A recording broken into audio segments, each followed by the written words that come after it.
Long post warning. TL Doctor. The title of the post sums it up quite neatly. All of these stories are heartbreaking, but I think mine may be one of the more complex ones. Thankfully, there are no children involved, unless we count the adorable golden doodle we share. I'll make this as brief as I can. We run a business together. Started it during COVID. It's grown beyond our wildest dreams. We'll call my ex Rebecca. We got engaged last summer, and we're planning our wedding for this December. She's an alcoholic. She used to be functional. These days, she's barely holding on. A few months back, we'd grown to the point where we had to hire a new, very senior team member. Let's call him Corey. Rebecca didn't want to hire Corey. I really liked him. We had similar backgrounds. He fit the bill in lots of ways. I talked her into hiring him. Rebecca goes out was-I too much with a specific crew of people who work for us. They're mostly younger, and I know for a first-hand fact that a few of them are a little intimidated to say no to a random weekday night of heavy drinking. Before her drinking got completely out of hand, I used to go out with them a lot. But I stopped, and I told her many times why. When she drinks in boss mode, she can be particularly awful. Mean to service people at restaurants. Usually cruel to me. Fun stuff like that. Corey became part of the drinking crew, which I started calling the Sycophants. About 5 weeks ago, she stayed out later than normal one night, and I wasn't happy about it. The next day, she told me she wanted a couple of days of space to think about why she does these things, our future, etc. I fought it, but begrudgingly agreed. 2 days later, she actually had her bridesmaids fitting thing, and from what she told me and all the egg stories, it seemed like they had a blast. She kept moving the goalpost. A few days turned into a week. That turned into a month. Our agreement to go to couples counseling turned into her deciding she didn't want to. A month turned into maybe 2 months apart. Then she postponed the wedding. Then she took her ring off. Then she told me we weren't together anymore. But she was always very clear about it being hopefully temporary, and that she wanted to work through our problems. Deal with separate shit first, both aligned, then come back together. I noticed her and Corey getting very close. Another person who works for us randomly brought it up to me also.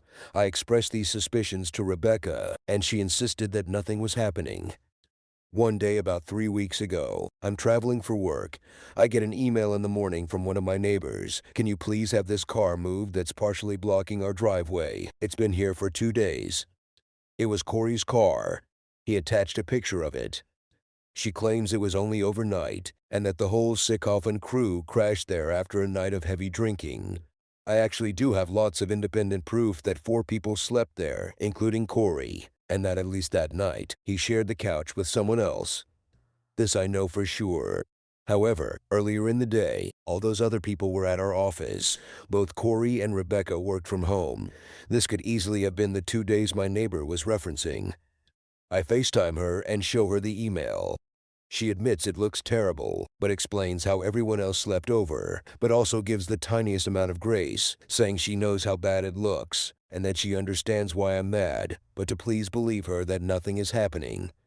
I travel internationally for a week. Prior to this, I'm hotel surfing. We talk a few times while I'm gone, and things seem to be okay-ish. I'm feeling slightly positive that we can work on some problems and figure this out. After all, I love her. I realize now how odd the timing of this next thing is. Corey has to go to a friend's wedding in Australia. He's gone for like 10 days. Rebecca still wants some time to be apart, and I volunteer to spend a month in our Mexico office. 3 birds, 1 stone. She can work on her, I can work on me, and I solve a business problem in the process. But this week, the week before I leave, suddenly it's okay for me to be back in the house. Sleeping in the spare bedroom, of course. But things are, I don't know, sort of normal. We eat dinner together. We watch TV. It's okay. Except every night since I've been here, she's gotten drunk. Sometimes at the house, or she goes out. Tonight she went out with another person who works for us, but this woman isn't a sycophant, so I don't think much of it. It's midnight. I'm in the kitchen literally washing her dirty dishes, just to be nice. I hear the electronic lock of our front door, but I don't see her come up the stairs. I call her name nothing. Weird. I look outside. I see her pressed up against the house, about 10 feet from the door, FaceTiming someone. I ask what she's doing, who she's taking to. Without so much as a goodbye to whoever it was, she just pulls out her AirPods and says, "No one." She refuses to come inside. I finally convince her. She's hammered drunk. I ask again who she was talking to. She says a mutual friend of ours. I tell her bullshit. Then she says it was another mutual friend. Then she said it was one of our clients. I ask to see her call log. She refuses. I ask again. She unlocks her phone and scrolls down a bit, then shows me. So stupid.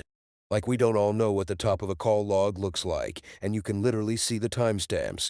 I tell her to scroll up. She locks her phone and refuses. Then she admits she was FaceTiming Corey from Australia, but she still insists that he's just her friend. I beg her to come clean. Just tell me everything, be honest, and we can do this in an unmessy way. She refuses, says she's done nothing wrong, that she's not even having an emotional affair. I say, okay, then you shouldn't have a problem showing me your text thread with him. I very obviously see her delete her entire message history with him. She lies about doing it, then says she did it by mistake. I once again tell her to come clean. She again refuses. I then ask her to convince me that all of this stuff is a giant coincidence. She refuses to do that either. I tell her if she doesn't come clean, I'm telling every single person we know about this, but only what I know, no speculation or slander. Essentially, I could just give them the link to this post. I leave, come to our office because there's no way I'm sleeping. And here I still sit, wondering what the fuck I'm gonna do about life, but just as importantly, this company. From where I sit, I don't have a smoking gun, but holy shit are there a lot of spent shell casing laying around everywhere. Added to all those asking about what I was getting out of this. We're co-founders. She's the CEO, I'm the CXO. From every perspective, she has much more of a stake than I do. Not to mention, and the reason I fell in love with her in the first place, is that when she doesn't suck, she's fucking brilliant. If we do $100 worth of business, she's responsible for 80 of them. Essentially, what I've been doing for the past few hours is crafting my exit strategy. Then, lawyer.